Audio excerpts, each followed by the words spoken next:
Friends of our channel and YouTubers, welcome.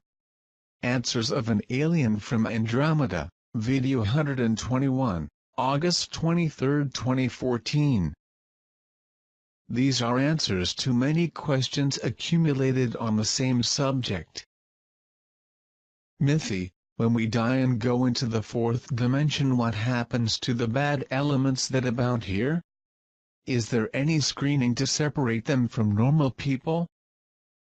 A few years ago I quoted the fourth dimension, the blue beings, and explained vaguely as would the return cycle to the third dimension. I will illustrate this point a little more, because many have doubts about what was said. Friends, very few of the third dimension when disembodied go directly into the fourth dimension. Where are the blue beings?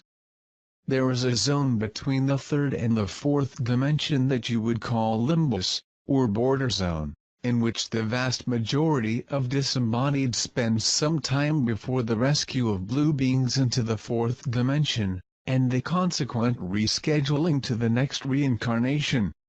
This intermediate zone is obligatory passage, as layers to be transfixed. Your mind just goes to another layer when you have the necessary density for such. Your auric frequency is personal and not transferable. It's the only way to set the stage that you will continue your development as being. As an example, say you passed away now, and you have outstanding issues or things to fix that's still disrupting your aura. If your frequency is too low, you will wake up in the periphery of the zone, that is, in the shadows, away from light. These suburbs are where gather all the spirits with dark aura, harmful, violent, animalistic and misfits. Is a place that you could call as a living hell.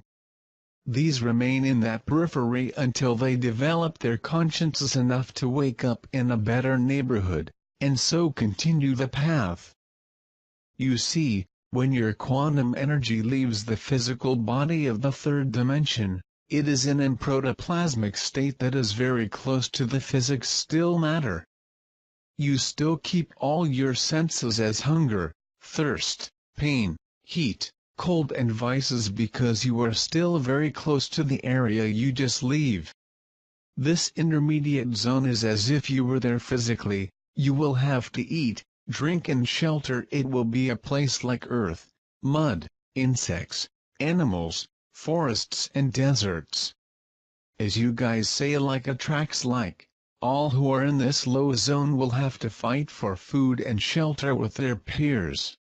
These may take many years or many hundreds of them, wandering through this area until they can be rescued to a better area in the zone.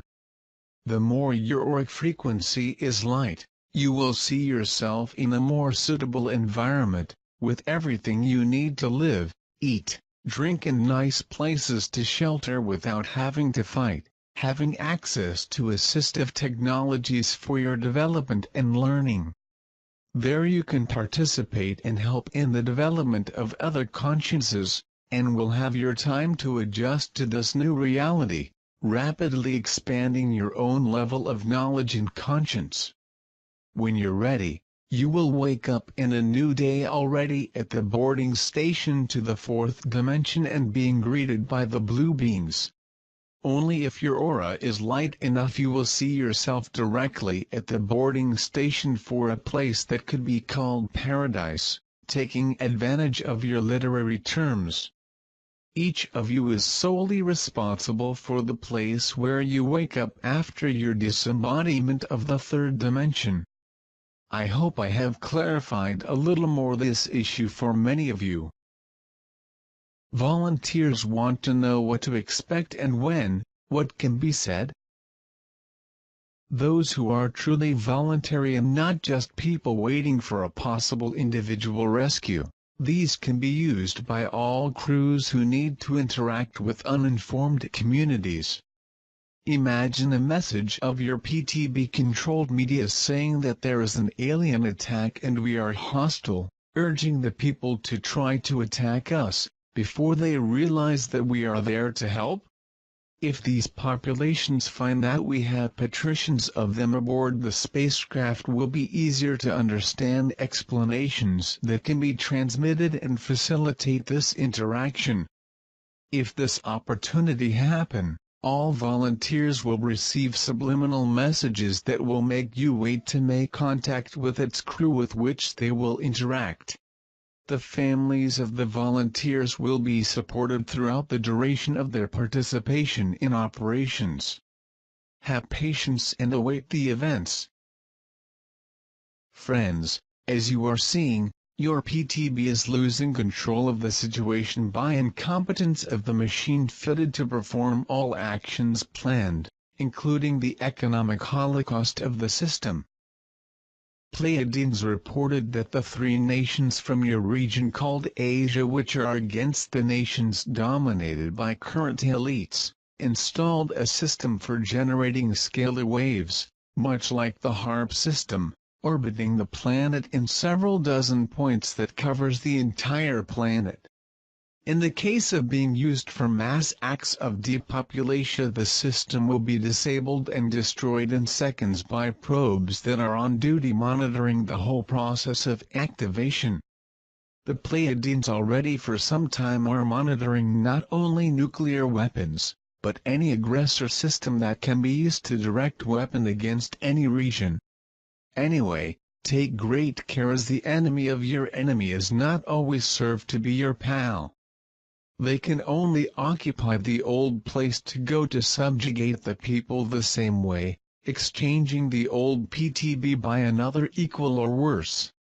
By analyzing the current situation, and by the very poor quality of hideous people who predominate in your current elites, I believe anything can be better than those who still maintain economic power on the planet. Rest assured that this time not cowardly acts of one side or the other will be allowed. That goes for the 2 factions that vie for control, because here we are monitoring all movements in real time, and then we will have the expected order of interceding. I am unable to give predictions about regional events, but important facts may happen within the next 30 days in the Pacific Ring of Fire, and on mainland North America. In the coming days the Arcturians will be finalizing the dismantling of the base near the Canary Island and the base of Iceland, leaving the regions due to the nature from now on. The planet is teetering on the nucleus given the fragility of the geomagnetic field that is adapting to the new position that will hold by the next millennia, and it is messing with the climate and the beat frequencies of the planet. You will notice interference on your electronics, especially in image and sound during these adjustments. Many of you will notice these changes of beat frequency as a ringing in your ears that can increase and decrease during the day. Keep your attention on the planets of the solar system. Several strange changes may arise in the next 30 days. I showed up to talk about these issues quickly because we are helping several simultaneous operations on the system, and I have actually had very little slack.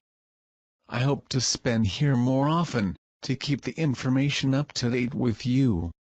Stay healthy and well, all of you.